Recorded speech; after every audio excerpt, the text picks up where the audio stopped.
Hi, Ikaras here, and today I want to talk about the dimension expander and my attempt at recreating it. It's close enough, it's probably not exact, but it's close enough for my needs. It's a plugin that is both featured in Stereo and as a standalone plugin, as you can see. Here's the plugin window, and it's often used to widen the signal. For example, let's say consider a standard saw wave.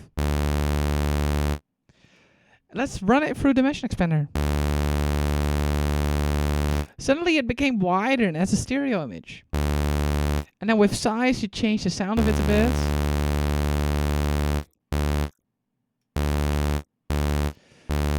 It may be noticed already that with a lower size, there's less of a delay present than with higher sizes. This has to do with the delay lines that I'll get into shortly. The reason this effect is particularly interesting is that it adds width to a signal without compromising the mid channel or the mono signal. So I'll demonstrate this. Let's set this to 50% the size, and then if we look at this oscilloscope here, in orange we can see the mid channel. And in blue, we can see the side information. So if we were to clamp this signal to mono, the side information completely disappears while leaving the mid channel alone.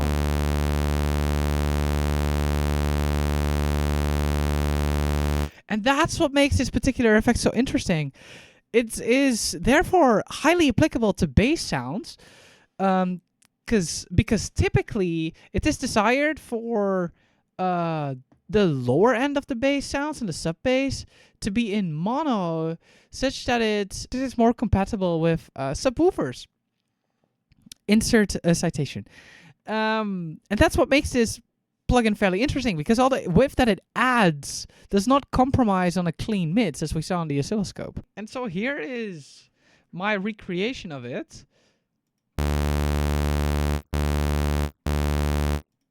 This is the original. Then my recreation. If we play around with the size, we can change the sounds.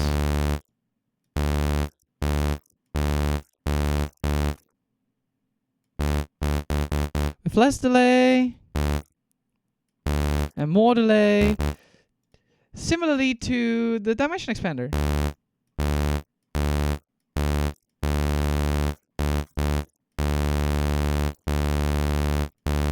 And all different kinds of interactions can be found by manipulating the size. I found that my recreation tends to be a little more fuzzy sometimes. However, if I dial in the size to a sufficient or satisfactory degree, I am sufficiently happy with my result. So to attempt to reverse engineer this particular effect, we might be interested in consulting the Serum manual. In particular, this is the Serum 2 manual. And it is written that it makes use of 4 delay lines, which are summed out of phase and slowly amplitude modulated to provide a subtle motion to the effect, which is useful to add a proceed with to an otherwise mono signal. This is just a bare minimum amount of information to be able to recreate this. The most important part of this particular effect are the delay lines that are summed out of phase. And it might be a bit confused about what summed out of phase means. It is fairly ambiguous, but with the help of the of this manual and the UI, we could piece together what this does. So if you look at the UI, when we change the size, we see 5 dots, of which 4 move. And these might imply the 4 different delay lines that are summed, with the leftmost one at around 8 o'clock or 7 o'clock being the unaffected signal, and the other being 4 delay lines that are summed. And so as they are summed together, they are then added out of phase to the original signal. And I will use a different patch to explain this core principle of what is happening here. A fundamental principle of the dimension expander is that it basically what it does is it adds information to the side channel. Now, how does one add information to the side channel? That is the crux of this summing out of phase story. So here I have an example of just a saw wave, which let me demonstrate in the oscilloscope. This is just a nice standard crusty old saw wave. The oscilloscope is in stereo mode, so white means right and red means left, but they're the same signal, right? So and at the moment they're mono, so it's kind of pink. This is a module, this one, with which we can add, basically manipulate the signal. We can add either a left signal, a right signal, a mono, or a side channel. So if we were to add our mono to the side channel, we observe what happens. It's that the left channel, shown in red, and right channel, shown in white, are complete opposite polarity from each other. What this means mathematically is essentially, if I grab my original signal, we grab the signal, we divide it by square root of 2 because of a basis change, and we add the original signal to the left channel, and then its inverse to the right channel. So if we observe at the moment, the oscilloscope is taking information from this module. Now, if I were to insert my mathematical recreation of this instead, it produces the same thing. So the crux of the story is that by adding side information to a signal, this equates to adding that same thing divided by the square root of 2, but proportional to that same thing to the left channel, but it's inverse to the right channel, or the other way around. For this module, it's right that is the inverse. But as the important part is that they have to be opposite of each other. Here's some more math, and I'll explain this in a bit. Here we split the signal again into a left and right channel. We can observe this in this oscilloscope. In this case, left is red and right is blue, although I could make it white to be the same as this other oscilloscope. So here we take the signal, we have the left channel, right channel. But through math, we can change our basis to a mid channel and a side channel. The mid channel can be created by adding the left and right signals together and dividing it by the square root of 2. But in principle, the idea is that you sum left and right. To find the side channel, you subtract right from left and then divide by square root of 2. And so, if we have a signal with only side information, which we can see from this oscilloscope where the left channel is completely the inverse of the right channel, if we then observe in this graph the mid channel displayed in orange and the side channel displayed in purple, we see that there is no mid channel at all and that we only have side information. And so, if I were to take this side information only and clap it to mono, which essentially equates only leaving the mono channel or only keeping the mono channel or summing left to right, our signal disappears. Here we have our complete side information signal, but then if we clap it to mono, our signal disappears. And that's the crux of the story. So we want to add width to the signal, but we don't want to muddy or we don't want to alter the mono information, the mid channel. And so we want to leave the mid channel invariant. So our goal, essentially what we'll be doing is we will be adding something to the side band only, such that when we clap it to mono, it completely cancels. Now, inferring from the manual, what it adds to the side channel, or what side information it adds to the signal, are 4 delay lines that are summed. And they are amplitude modulated, but we'll get to that later.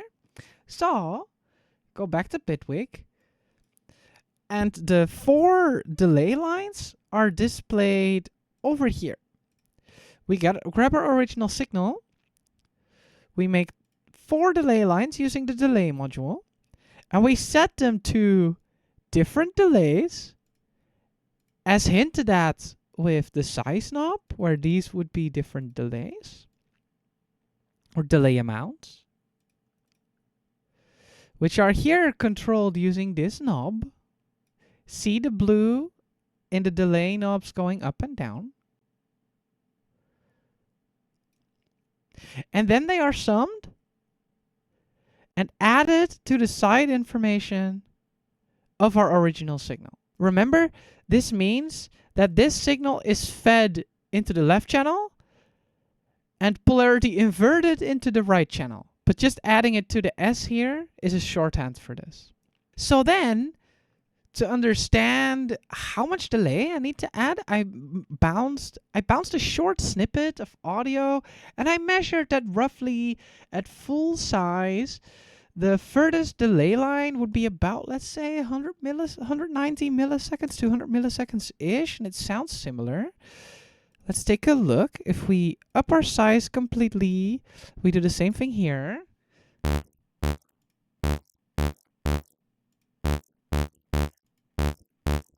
It has a similar delay amount. It sounds slightly different on the tone quality, but it has a similar delay amount.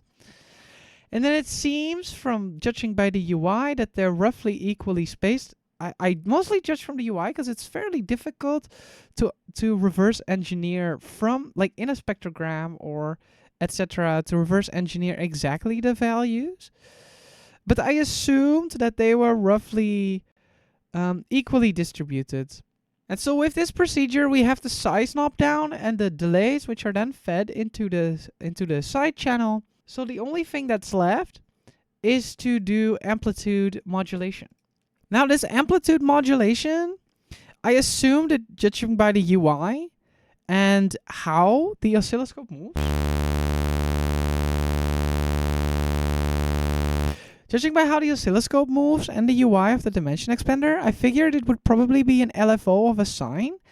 And I measured it to be about half a hertz by, more or less, I recorded this screen and I noticed the flickering boxes, which denotes, I think, the delay lines, and figured they probably correspond to the LFO.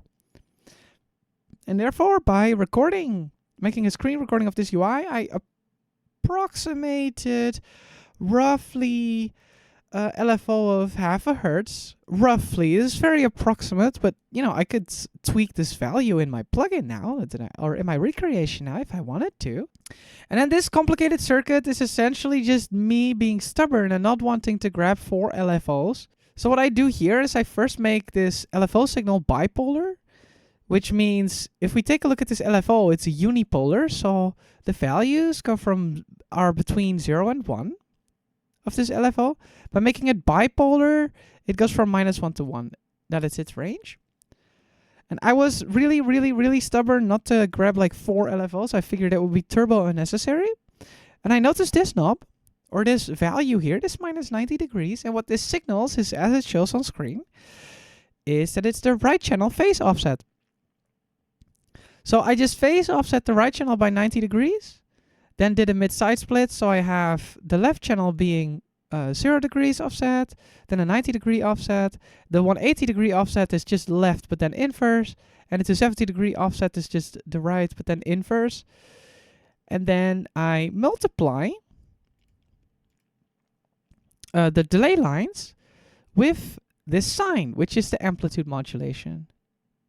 And so that is what this LFO depth knob does, which now, because I made this patch myself, I could basically add functionality that the original dimension expander does not provide. In this case, the LFO depth.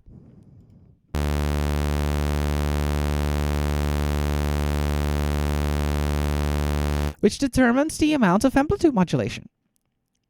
And this circuitry basically deals with that. And then this blend of between 1 and the original value is just so that when this is 0, that we don't multiply by 0, but we multiply by 1, essentially.